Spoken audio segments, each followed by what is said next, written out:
Добре, почвам. Здрасти! Започвам да снимам. И така, здравейте, аз отивам тук, извинявам се, обърках се, отивам да си таковам, да каката се е будисала и мисля да я оправя и да си вземе подаръците, защото тя има подаръци. Ще снимам 5 минути, защото иначе ми се пълни галерията. Така че ще си имам 5. Стичета, вие сте ми допредите ли, кога са минали 5 минути? Аз сте добре. Ето го и стичето до мен. Не те виждат. Стичето е до мен, невидимото. Стиче, в коя къща бех, бе? Да, бе, в тая.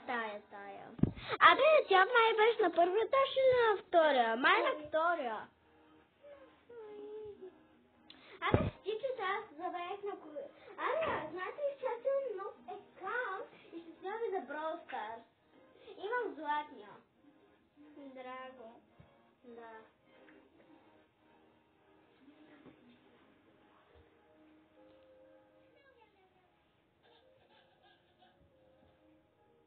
И да знаете, че в момента гледам Тока-Бока. Да. Аз играя Тока-Бока, тя играе Тока-Бока, отзад на телевизора гледаме Тока-Бока. Извинявам се, но... ето я. Добре, супер. Ето и каката. Дано да виждате. Може всеки път, като си сложи маска, след това ще слага и страшното много бързо излизат попки. И това и помага. Тя е много як цвят. Това ще излизам.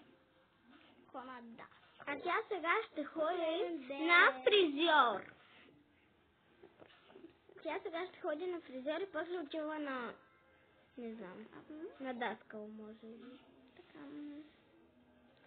Да, на даскал ще ходи после. Така решила. Не моето така. Хайде сега да се обличам.